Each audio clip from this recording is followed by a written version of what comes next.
Have you ever really stopped to think about how you learn?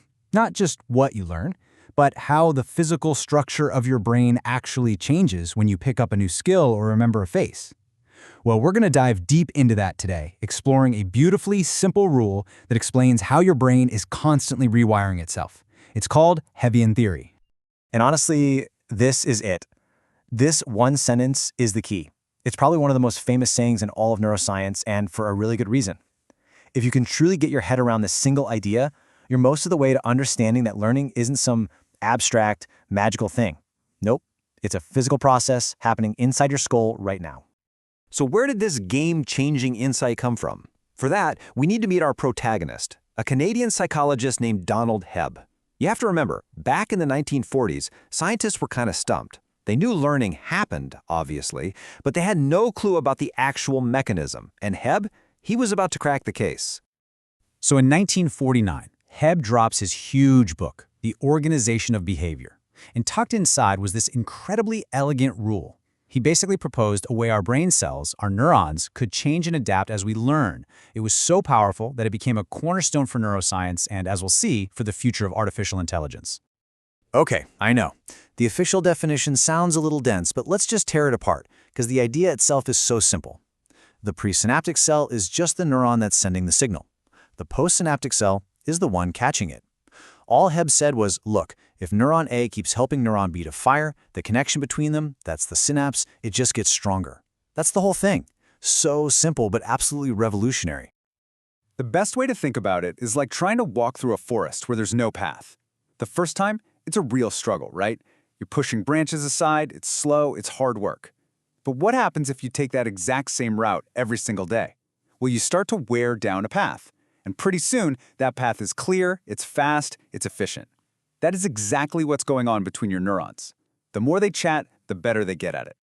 Okay, so a stronger connection makes sense.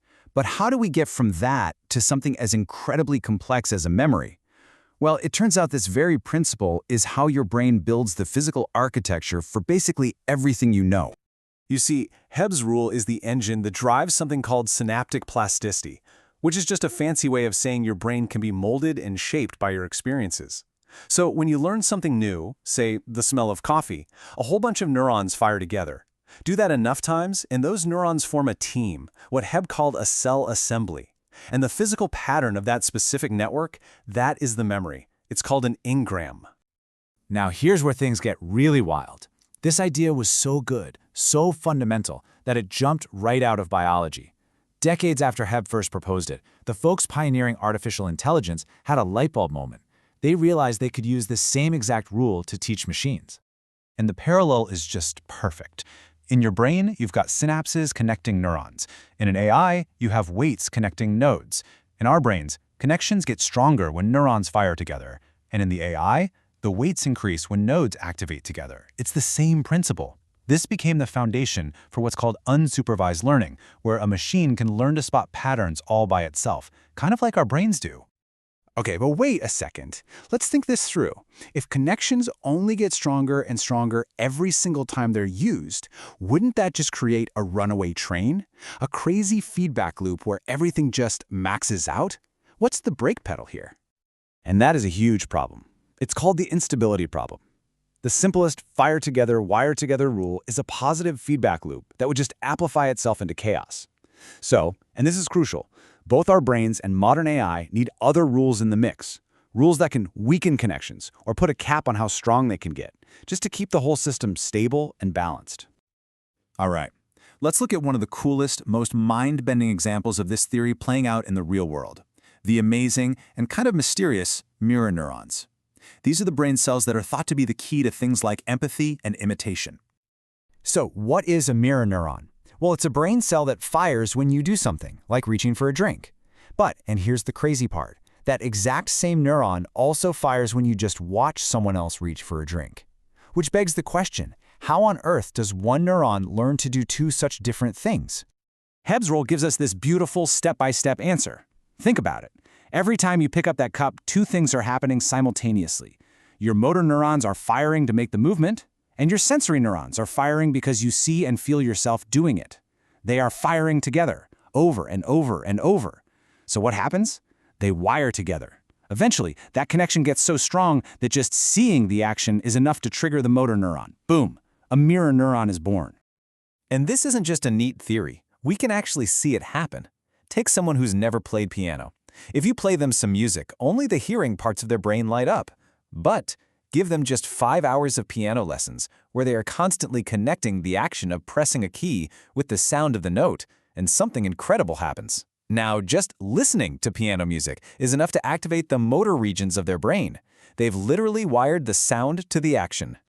Now, of course, like any truly great idea in science, Hibbs' original theory wasn't the final chapter. It was the brilliant foundational first draft that everyone has been building on ever since. The original model was genius in its simplicity, but it left some stuff out.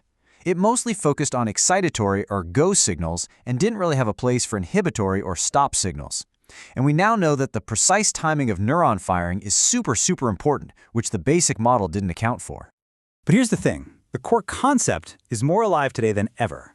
We now have more sophisticated models like STTP, which build directly on Hebb's idea, but add in those crucial timing rules. Scientists built models that include those inhibitory neurons for stability. And the basic Hebbian idea is inspiring brand new algorithms in advanced AI, and even on the wild frontier of quantum computing. Which brings us right back to where we started. This one little phrase captures such a deep truth about us. Every single skill you practice, every person you meet, every idea you wrestle with, all of it is physically sculpting the connections in your brain, carving some paths deeper while letting others fade away. And that really leaves us with a final, pretty profound thought.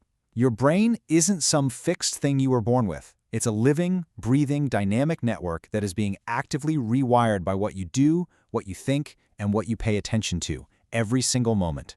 So the real question is, who are you deciding to become? What paths are you strengthening today?